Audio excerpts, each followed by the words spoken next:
Hello everyone, कैसे हैं? I hope आप लोग अच्छे होंगे। मैं प्रतिभा आपका एक बार फिर से स्वागत करती हूं अपने ही परिवार एम सिलेक्शन में। हम लोग यहां पे डिस्कस कर रहे थे paper 1 teaching aptitude. Teaching aptitude में आज का जो टॉपिक है वो फंडामेंटल्स ऑफ टीचिंग ये है, क्योंकि जो हमारा शिक्षण के मूल तत्व क्या होते हैं या उनकी सहायक सामग्री क्या है, इनके बारे में डिस्कस करेंगे। तो छोटा सा टॉपिक है, फटाफट इसको रिवीजन करेंगे, क्योंकि ऑलरेडी आप लोग कहीं ना कहीं अगर आप लोग पढ़ा रहे हैं तो ये आप लोगों को पता होगा कि आप जो टूल्स यूज करते हैं वो क्या है। ठीक है, तो बिना टाइम वेस्ट किए हुए हम लोग फटाफट अपनी क्लासेस की तरफ बढ़ते हैं, क्योंकि टाइम कम है। अगर अभी तक का जो भी नए स्टूडेंट हैं तो वो चैनल को अगर अभी तक फॉलो नहीं किए हैं, सब्सक्राइब नहीं किए हैं, तो प्लीज़ आप लोग सब्सक्राइब कर लें, अपने दोस्तों के साथ ज़्यादा से ज़्यादा चैनल को शेयर कर दें। चलिए, तो आज का जो हमारा टॉपिक है, टॉपिक को आपको पता चल गया कि क्या है यहाँ पर। एक सेकंड। शिक्षण के मूल तत्व और सहायक सामग्री। ठीक है, ये हम लोग यहाँ पर आज कंप्लीट करने वाले हैं। तो चलिए देखते हैं कि शिक्षण के जो आपके शिक्षण को प्रभावित करने वाले कारक या फैक्टर्स की बात करेंगे यहाँ पर। तो थोड़ा इनके बारे में पढ़ते हैं, फिर उसके बाद देखते हैं कि क्या है शिक्षण, क्या होती है। शिक्षण एक जटिल प्रक्रिया है जिसके अंतर्गत शिक्षण सूत्र एवं शिक्षण को प्रभावित करने वाले क्या होते हैं, कारक होते हैं। ठीक है, कारक आपके सामने दिया हुआ है।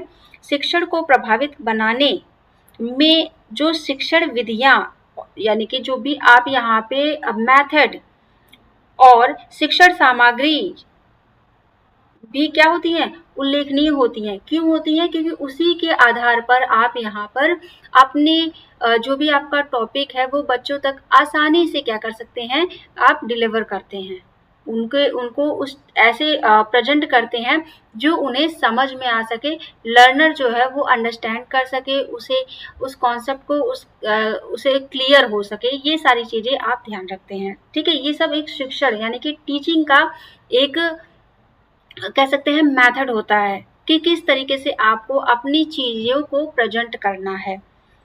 जैसे आपका मन, मस्तिष्क, ज्ञान, आचरण, वातावरण आदि क्या होता है, शिक्षण के प्रमुख कारक होते हैं जो शिक्षक यानी कि जो टीचर के कार्यों को क्या करता है, प्रभावित करता है। शिक्षण को प्रभावित करने वाले प्रमुख कारकों में शिक्षक की यानी कि जो टीचर है और विद्यार्थी की भूमिका महत्वपूर्ण होती है, जो आपके यहाँ पर निम्नलिखित प्रकार में दी गई है। जैसे पहला आपका होता है कौशल हो गया, शिक्षण कौशल हो गया, यानी कि टीचिंग स्किल की बात कर लेते हैं। फिर यहाँ पर आपका आता है कि एजुकेशनल क्वालिफिकेशन, यानी कि शिक्षण योग्यता क्या है आपकी, एक शिक्षक के पास किस चीज़ की योग्यता है। ठीक है, वो हो गया। फिर यहाँ पर आता है सब्जेक्ट मैटर, जो आता है यहाँ पर कि आपके पास विषय वस्तु की विशेषता क्या है, इसके बारे में आता है। फिर ये एक शिक्षक के अंदर क्या क्या है इसके बारे में पूछा जाता है। अनुभव और प्रबंधन की बात यहाँ पर होती है, यानी कि एक्सपीरियंस और मैनेजमेंट की क्या आपके पास स्किल है, कितना आपके पास एक्सपीरियंस है। फिर यहाँ पर संस्थानों में समन्वय यानी कि कोऑर्डिनेशन विद इंस्टीट्यूशंस की बात कर रहे हैं। यहाँ पर कार्य का विश्लेषण, एनालिसिस ऑफ द वर्क, यहाँ पर है कि आप किस तरीके से अपने वर्क को एनालिसिस करते हैं, कैसे काम करते हैं। ये एक शिक्षक के अंदर ये क्वालिटी क्या होनी चाहिए, जो अगर ये क्वालिटी है तो इसका मतलब कि शिक्षण जो है वो बहुत अच्छा होने वाला है, यानी कि टीचिंग जो है वो बहुत अच्छी होने वाली है। या जो भी मान लो मैं अगर आप तक का कुछ चीज़ें नहीं डिलीवर कर पा रही हूँ, चीज़ें समझा रही हूँ, तो ये क्या है, ये एक शिक्षक की यानी कि टीचर की क्वालिटी होती है। कुछ स्टूडेंट्स को छोड़कर, कुछ तो होते ही हैं आधा अधूरा ज्ञान वाले, तो उनको छोड़कर अगर आप यहाँ पर आप कहीं पे भी पढ़ रहे हो, चाहे वो आप इंटर लेवल के स्टूडेंट हो, चाहे आप ग्रेजुएशन के हो या पोस्ट ग्रेजुएशन के, या किसी कंपटीशन के लेवल के अगर आप शिक्षण मतलब लर्नर हैं या टीचर हैं, मतलब स्टूडेंट हैं, तो एक रिक्वेस्ट है कि जब आप कोई भी क्लासेस पढ़ते हैं तो आप उसे प्रॉपर पढ़ा करें।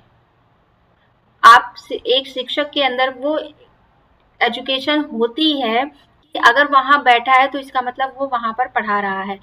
हाँ, आपको हो सकता हो कि उस टाइम पे तुरंत ना समझ में आए, लेकिन जब आप उसे कंटिन्यू पढ़ेंगे तब उसकी चीज़ों को आप समझ में आने लगेगी। तो हमेशा कहते हैं ना कि तुरंत हम किसी के बारे में क्या एक राय नहीं दे सकते हैं। पहले आप उसकी स्किल को देखें, ठीक है? ये थोड़ा-सा पर्सनली ओपिनियन था, तो मैंने आप लोगों के साथ बताया। वातावरण व समाज आ गया यहाँ पर, फिर आर्थिक कारक आ जाते हैं, ठीक। फिर यहाँ पर कक्ष वातावरण आ जाता है, यानी कि क्लासरूम इन्वायरमेंट कैसा है, ये इसके बारे में कि आप किस तरीके से अपने कक्षा को किस तरीके से उनके वातावरण को आप रखते हैं। आप मतलब एक कह सकते हैं रूडली रखते हैं, या फिर आप यहाँ पर ऐसा रखते हैं कि बच्चे खेल खेल में सीख ले। तो ये भी इन्वायरमेंट भी डिपेंड करता है। सामाजिक कारक हो गए, सोशल फैक्टर्स हो गए, आप किस तरीके से बच्चों को किस तरीके से आप ढाल रहे हैं, जो वो समाज के प्रति कितना रिस्पॉन्सिबल होते हैं, ये सारी चीजें इसमें होता है। माता पिता एवं समाज की अपेक्षाएं, ये भी डिपेंड करती हैं, ठीक है। तो ये आपके कुछ कारक है। अब यहाँ पे हम एक्सप्लेन करेंगे जो मेन आपके हैं। जैसे आपका आता है शिक्षण कौशल, यानी कि टीचिंग स्किल की बात करते हैं। तो टीचिंग स्किल जो है, एक सेकंड जरा ऑडियो वीडियो क्लियर है, आपको वीडियोस दिख रही हैं, मैं एक बार देख लूँ, कट तो नहीं रहा है? ओके, ठीक है, चलो। अब यहाँ पे देखेंगे कि कुछ शिक्षण कौशल व्यक्ति में जन्मजात होते हैं यहाँ पर, और कुछ अर्जित किए जाते हैं, ठीक है। जैसे आपका यहाँ पर होता है प्रश्न पूछना, किंतु अन्य शिक्षण कौशल शिक्षक को ज्ञान द्वारा क्या कहते हैं, अर्जित करते हैं। शिक्षण को प्रभावित बनाने के लिए कौशल संग्रह होना आवश्यक होता है। इसमें क्या क्या आपके आते हैं, जैसे आपका प्रश्न पूछना हो गया, प्रयोग करना हो गया, व्याख्यान देना और निदान करना। ये सारी चीजें एक जो है शिक्षण यानी कि टीचिंग स्किल के क्या है, यहाँ पर उनकी स्किल है, ठीक है, ये होता है। फिर यहाँ पर अब बात करेंगे यहाँ पर, अच्छा कुछ डिग्रियां भी होती हैं। जैसे यहाँ पर अगर शैक्षणिक योग्यता की बात करें, एजुकेशनल क्वालिफिकेशन की बात करें, तो यहाँ पर हम लोगों ने पढ़ा था ना वहाँ पे, तो योग्यता आपकी होनी चाहिए। आप यहाँ पे जीपीटी होना चाहिए, बीएड होना चाहिए, सीटेट क्वालिफाई होना चाहिए, नेट क्वालिफाई होना चाहिए, ठीक है। यहाँ पर ये होती हैं। तो ये आपके कुछ हैं जो आपके शिक्षण की योग्यता के लिए क्वालिफिकेशन होनी चाहिए, कंपलसरी होती हैं, ठीक है। चलो, फिर जैसे अभी आप जो मैं आपको पढ़ा रही हूँ, तो मैं आपको नेट के लिए पढ़ा रही हूँ। किसके लिए? नेट के लिए।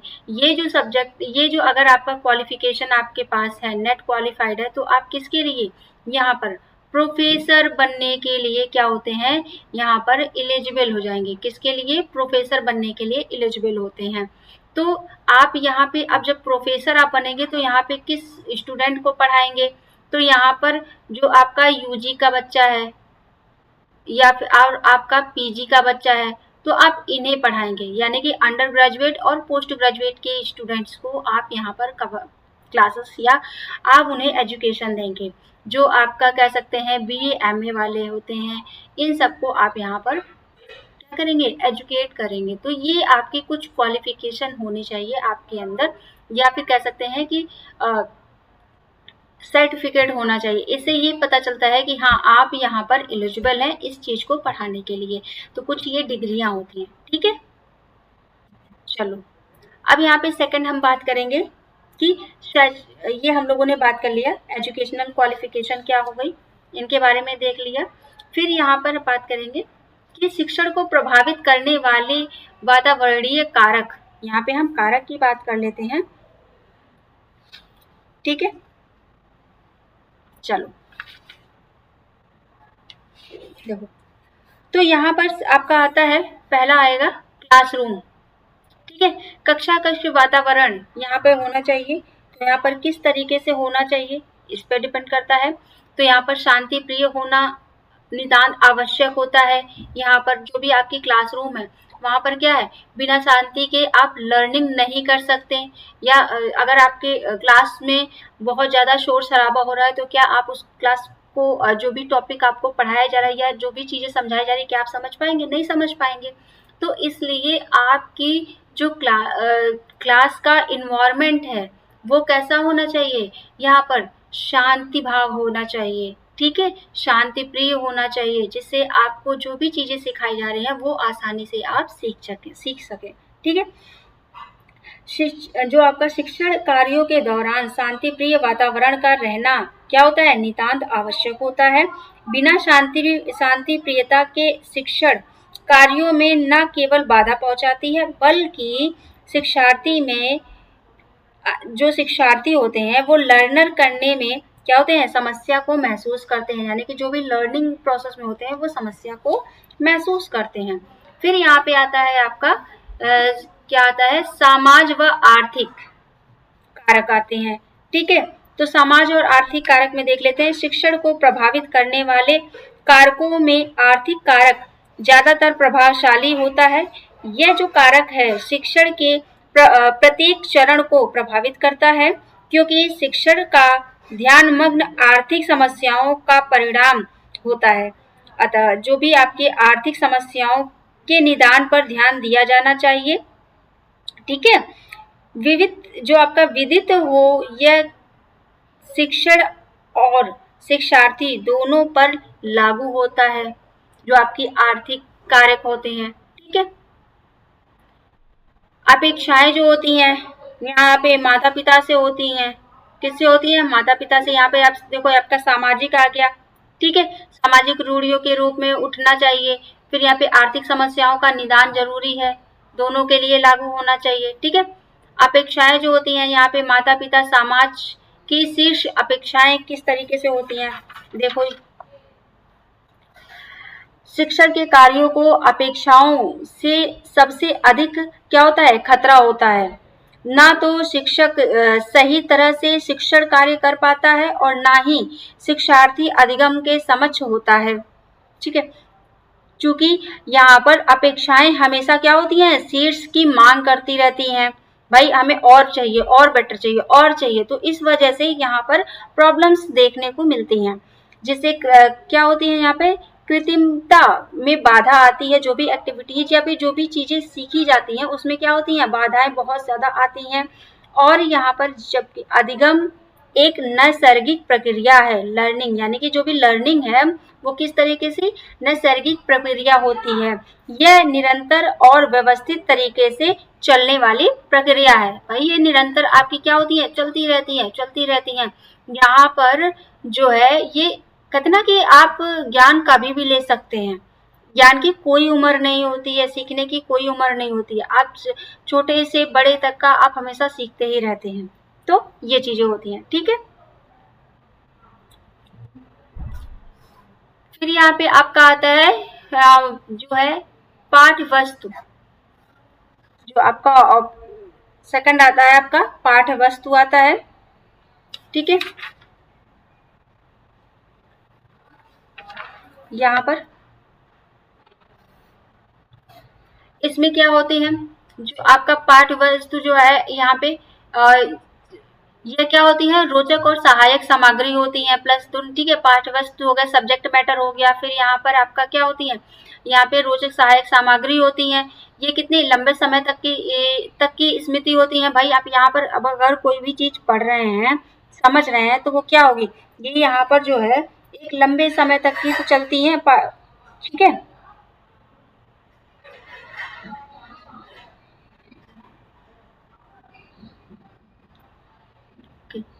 और ये क्या होती हैं, ये आपकी सकारात्मक होती हैं। चलिए इनको देखते हैं यहाँ पर।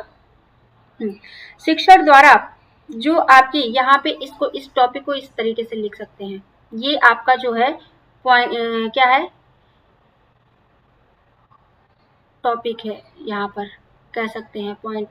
शिक्षक सहायक सामग्री का क्या होता है, उद्देश्य। यहाँ पे देखते हैं, शिक्षक द्वारा पाठ्यवस्तु के अध्यापक के दौरान जिन वस्तुओं अथवा सेवाओं को प्रयोग में लाता है हमेशा ध्यान से सुनिएगा, उन्हें क्या कहते हैं, शिक्षक सहायक सामग्री कहा जाता है। ठीक है, शिक्षक द्वारा शिक्षार्थी में समक्ष प्रस्तुत जो आपका रोचक पूर्ण पाठ्य सामग्री शिक्षक का आदर्श रूप होता है।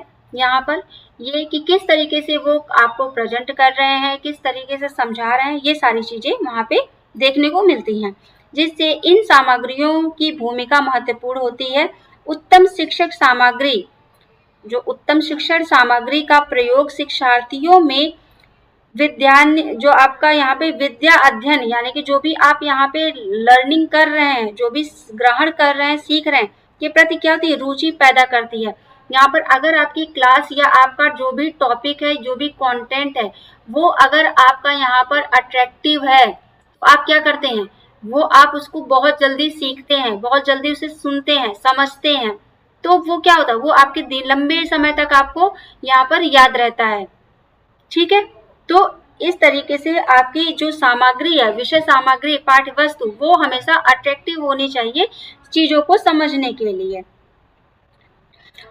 और इसमें क्या होती है, जो भी आप यहाँ पे शिक्षा को ग्रहण करते हैं, वो क्या होती है, वो आपकी एक तो सकारात्मक होती है और ये हमेशा लंबे समय तक चलती है और अभिवृद्धि का क्या होता है, विकास करता है। जो भी यहाँ पर लर्नर होता है, वो क्या होता है, यहाँ पर उसका विकास होता है। ठीक है, क्योंकि वो हमें मतलब वो जो लंबे समय वो उसको क्या करता है, दिमाग में बैठाया रहता है। ठीक है, ये चीजें होती हैं। अब देखते हैं यहाँ पे इन युक्तियों का प्रयोग छात्रों में उत्साह जागृति के साथ साथ संचित ज्ञान को लंबे समय तक स्मृति पटल पर रखने में भी सहायक देता है। ठीक है, परिणाम स्वरूप अगर हम बात करें तो सदैव ये क्या होती है, सकारात्मक वातावरण बने रहने की संभावना प्रबल रहती है। इसमें जब आपकी यहाँ पर जो भी आप कंटेंट प्रोवाइड कर रहे हैं, जो भी आप सामग्री प्रोवाइड कर रहे हैं, वो आपका हमेशा क्या होना चाहिए, प्रॉपर अपडेट होना चाहिए और यहाँ पर अट्रैक्टिव होना चाहिए। ठीक है, ये अब यहाँ पे आपके कार्टन, ये देखिए यहाँ पे इनकी जो डेफिनेशन है, यहाँ पे कार्टन एक गुट ने भी बताया है, यहाँ पर कोई भी ऐसी सामग्री जिसके माध्यम से शिक्षण प्रक्रिया को उद्दीप्त किया जा सके अथवा यहाँ पे क्या जो भी आपका यहाँ पे है, एक सेकंड, हाँ, श्रवणेन्द्रिय संवेदनाओं के द्वारा आगे बढ़ाया जा सके, वह क्या होती है, वह आपकी शिक्षण सामग्री कहलाती है। ठीक, तो ये आपके यहाँ पर शिक्षण सामग्री के उद्देश्य हो गए। ठीक, ये आपके जो है शिक्षण में सहायक सामग्रियों का मुख्य उद्देश्य छात्रों में क्या होती है, रोचक तरीकों के माध्यम से शिक्षण प्रदान करना होता है यहाँ पर, और कठिन पाठ्य वस्तु को समझाना होता है। ये उनका उद्देश्य हो गया। अगर हम इसके यहाँ पे लिख देते हैं, शिक्षण सहायक सामग्री। ठीक है, ये इसका टॉपिक हो गया। तो हमने यहाँ पर ये पढ़ लिया कि शिक्षक जो सामग्री होती है वो कैसी है। ठीक, अब यहाँ पर देखेंगे कि जो आपके हैं शिक्षक सहायक के प्रकार की बात करेंगे, जो आपके यहाँ पर परंपरागत रूप से 3 भागों में विभाजित किया गया है। ठीक है, यहाँ पे आपका श्रव्य साधन हो गया, यानी कि ऑडियो एस्ट्स हो गया, यहाँ पे दृश्य साधन हो गया, फिर यहाँ पे श्रव्य दृश्य साधन होते हैं। ठीक है, 3 प्रकार की होती हैं। अब इसमें पहले में अगर हम बात करें तो जो आपका पहला है, इसमें क्या क्या आते हैं, जैसे आपका सुनकर ज्ञान प्राप्त करना। आप अगर पहले की अगर हम एशियंट की बात करें, जो एशियंट हायर एजुकेशन में आप देखे होंगे, जो पहले के टाइम पे गुरुकुल हुआ करते थे। जब आप गुरुकुल में स्टूडेंट जाते थे तो वहाँ पर क्या होता था, गुरु द्वारा दिए गए ज्ञान वहाँ पे उनको बैठाकर हमेशा सुनाया जाता था और उनको मतलब इतना उनका कॉन्सेंट्रेट हुआ करता था माइंड की वो उस ज्ञान को सुनकर उसको अप्लाई करते थे अपने लाइफ में। सोचिए, उससे निर्णय लेते थे। अब तो हम क्या करते हैं, पेन कॉपी पे लिखते हैं, और अब तो इसका जो आपका है कि इंटरनेट का ज़माना है, तो यहाँ पर हम क्या करते हैं, हर चीज़ को चैट पे देख लेते हैं, डाउनलोड कर लेते हैं। यहाँ पर उस टाइम पे क्या होता था कि केवल सुन के उस चीज़ को, ज्ञान को अर्जित किया जाता था। तो यही है, और आज भी हम लोग करते हैं। जैसे आपका यहाँ पे कर सकते, ऑडियो के माध्यम से हो गया, टैप रिकॉर्डर हो गया, ठीक है। फिर यहाँ पर जो आपका है कि इस तरीके से यहाँ पे ग्रामोफोन हो गया, यहाँ पर उसके माध्यम से देखते हैं। डिजिटल ऑडियो प्लेयर के माध्यम से यहाँ पर हम क्या करते हैं, ज्ञान प्राप्त कर सकते हैं, ठीक है। अब जैसे मान लो कि एक सेकंड देख ले, एक्सप्लेन क्या है, क्या हाँ है, चलो। फिर यहाँ पे आपका आता है दृश्य, यानी कि विजुअल एड्स की बात करते हैं। जो आपके यहाँ पे दृश्य साधन होते हैं, यहाँ पर देख कर ज्ञान प्राप्त करना।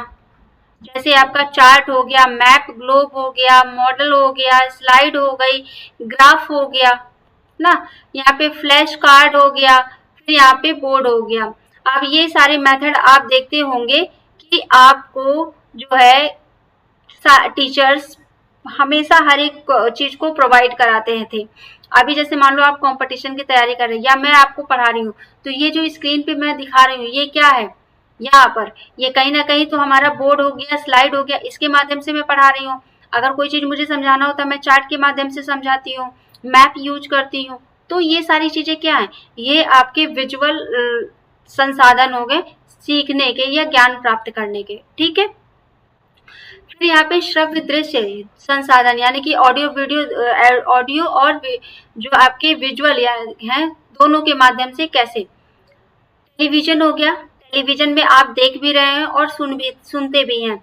जैसे अब मान लो मेरी क्लासेस है, आप क्या कर रहे हैं, यहाँ पर आप वीडियो देख रहे हैं और सुन भी रहे हैं, तो ये ऑडियो वीडियो दोनों हो गए। कंप्यूटर हो गया, कंप्यूटर में भी आप दोनों देखते हैं। यहाँ पे सिनेमा हो गया, सिनेमा में भी आप यही चीजें करते हैं। मल्टीमीडिया हो गया, मल्टीमीडिया में भी यही आप करते हैं, ठीक है। ये मुझे नहीं लगता कि एक्सप्लेन करने की जरूरत है, यहाँ पर चीजें क्लियर है। ऑडियो में क्या है, ऑडियो में आप यहाँ पे रेडियो के माध्यम से सुनते हैं, ठीक है। फिर यहाँ पर पहले के टाइम पे जो यहाँ पे ग्रामीण क्षेत्रों में आज भी जो है ये प्रभावशाली है, क्योंकि जो है आपका बहुत अभी पिछड़ा जो है गांव, तो वहां देखेंगे तो अभी भी आपको ये देखने को मिल जाएगा। ग्राफोफोन हो गया, यहाँ पे शिक्षा का प्राचीन माध्यम रेडियो की तरह है, ठीक है। छात्रों के उच्चारण के शुद्धिकरण में सहायता देती है, ये आपका हो गया। फिर इसके बाद यहाँ पर डिजिटल ऑडियो प्लेयर हो गया, तो ये आपका MP3 है, यहाँ से भी आप उसको बार बार सुन सकते हैं, आप जिस तरीके से जैसे सॉन्ग सुनते हैं, ठीक है। टेप रिकॉर्डर हो गया, आपने किसी चीज को रिकॉर्ड कर लिया और उस चीज को आप बार बार यहाँ पे, या आपको जब भी उसकी नीड हो रही है तब उसे आप सुन रहे हैं, ये हो गया। विजुअल हम देखते हैं, यहाँ पर दृश्य संसाधन क्या है। दृश्य संसाधन में जैसे आपका मानचित्र हो गया, ग्लोब हो गया, या मैप कह सकते हैं। यहाँ पर भौगोलिक स्थिति, जलवायु और पर्यावरण समझने हेतु तो यहाँ पर हम मैप का यूज करते हैं, ठीक है, चाहे वो 2D में हो या 3D में हो, चीजें करते हैं, ठीक। ग्राफ के थ्रू हम यहाँ पर कोई आंकड़े हो गए, या फिर यहाँ जो भी आपका ये स्पेशली अगर हम बात करें तो जैसे इकोनॉमिक से रिलेटेड जो भी चीजें हैं, इकोनॉमी से रिलेटेड जो भी है, ये यहाँ पर यूज किया जाता है, ठीक है। ग्राफ का हो गया। फिर यहाँ पे आप क्या आते हैं, मॉडल्स आ जाते हैं। जैसे आप देखे होंगे कि बहुत सारे आपसे एक एक्टिविटीज कराई जाती है, तो मॉडल्स बनवाए जाते हैं, ठीक है। तो ये इसके थ्रू आप सीख सकते हैं। चार्ट हो गया, चार्ट के थ्रू आप क्या है, सारांश, प्रस्तुतिकरण, आमूर्त तथ्य, यानी कि जो भी आप यहाँ पे जैसे चार्ट को एक पूरा पर्टिकुलर एक एरिया को आप क्या करते हैं, चार्ट पे आप छोटी जगह में प्रिपेयर करते हैं, चीजें बताते हैं, तो इस तरीके से आप यहाँ पर उसका उपयोग होता है, ठीक है। ब्लैक बोर्ड है, ब्लैक बोर्ड आपको पता ही है कि किस लिए यूज होता है। यहाँ पर तो आप यहाँ पे उसका विवरण लिखने के लिए, मतलब A to Z आपको यहाँ पे ब्लैक बोर्ड के बारे में भी पता है, तो मुझे नहीं लगता कि आपको एक्सप्लेन करने की जरूरत है। फिर यहाँ पे आता है श्रव्य साधन हो गया, यहाँ पे कंप्यूटर के माध्यम से आप सीखते हैं, ठीक है। फिर यहाँ पे टेलीविजन के माध्यम से आप चीजें सीखते हैं। फिर यहाँ पे आपका आ जाता है कि आप जो है विजुअल पेन टैब हो गया, इसके माध्यम से सीखते हैं। 3D मॉडल हो गया, इसके माध्यम से आप यहाँ पे लर्निंग करते हैं। तो ये आप अब इसके जो है एडवांटेज और जो आपकी लिमिटेशन है इसकी बात करेंगे, ठीक है। अधिक समय जो है अधिक स्पष्ट रूप से समझ में आती है। इसका एडवांटेज ये है, ध्यान केंद्रित रहता है, मतलब जो भी आपको है कंसंट्रेट बहुत अच्छा होता है। दोनों आंख और कान दोनों, आपके जो आंख और नाक जो मतलब कान है जो, वो दोनों सक्रिय होते हैं, क्योंकि आप वहां पे देख रहे हैं, सुन रहे हैं चीजों को। तेजी से सीखने में ये हेल्प करता है आपको, ठीक है। किसके माध्यम से? आप ये जो आपका ऑडियो वीडियो के माध्यम से आप जो देख रहे हैं, इसकी बात कर रहे हैं यहाँ पर, ठीक है। शिक्षक का समय बचता है यहाँ पर। फिर यहाँ पर केवल शब्दों की तुलना में अधिक प्रभावकारी होता है ये, मतलब एक बोलने से और कोई चीज देखने से वो बहुत जल्दी आपको समझ में आता है। लिमिटेशन की बात कर लेते हैं कि इनकी सीमाएं क्या है। एक रूपता न रहकर ये स्पष्टीकरण में बाधा डालता है, कि मतलब इसको अगर हम यहाँ पर जो इसको स्पेसिफिक करना चाहें तो वो उसमें प्रॉब्लम्स होती हैं। अत्यधिक निर्भरता से विचारशीलता व चिंतन में कमी हो जाती है, ठीक है। कि शिक्षण केवल बड़े विचारों तक सीमित रह जाता है। ये चीजें हो गई। तो इसके कुछ लिमिटेशन भी हैं और कुछ यहाँ पर एडवांटेज तो है ही है। ये पूरा आपका मैंने यहाँ पे जो है कवर किया। आई होप कि ये आपको समझ में आया होगा। ये इनके जो कार्टेज है यहाँ पर, सॉरी कार्टर है, इनके बारे में ये इम्पोर्टेंट है, इनको थोड़ा सा आप पढ़ लीजिएगा, ठीक है, कि इन्होंने क्या क्या बताया। बाकी तो आप ये सारी चीजें आपको पता ही है। तो ये वाला टॉपिक यहाँ पे कवर होता है। आई होप कि आपको ये चीजें समझ में आई होंगी। इतना इम्पोर्टेंट नहीं, बस यहाँ पे जो कार्टेज है, जो आपके ये हैं आपके कार्टन एक गुट के अनुसार, इनकी डेफिनेशन याद रखिएगा। और चलिए आज के लिए इतना ही रखते हैं। Thank you so much, bye bye, take care. Next topic में हम मिलेंगे। जो हमारा नेक्स्ट टॉपिक होगा मैं आपको बता देती हूँ। और अब तो मुझे मैंने टीचिंग एप्टीट्यूड, रिसर्च एप्टीट्यूड का PYQs यहाँ पर कराया है, और हम यहाँ पे मतलब 2018 से 2025 तक के जितने भी PYQ वो सॉल्व कराएंगे। तो आप लोग फटाफट पढ़ना शुरू कर दीजिए, ठीक है। अब यहाँ पे हम बात करेंगे जो है एल्गर डेल के अनुसार देश जो है इनके बारे में हम लोग यहाँ पर पूरा पढ़ेंगे, ठीक। तो चलिए आज के लिए इतना ही रखते हैं। Thank you so much, bye bye, take care.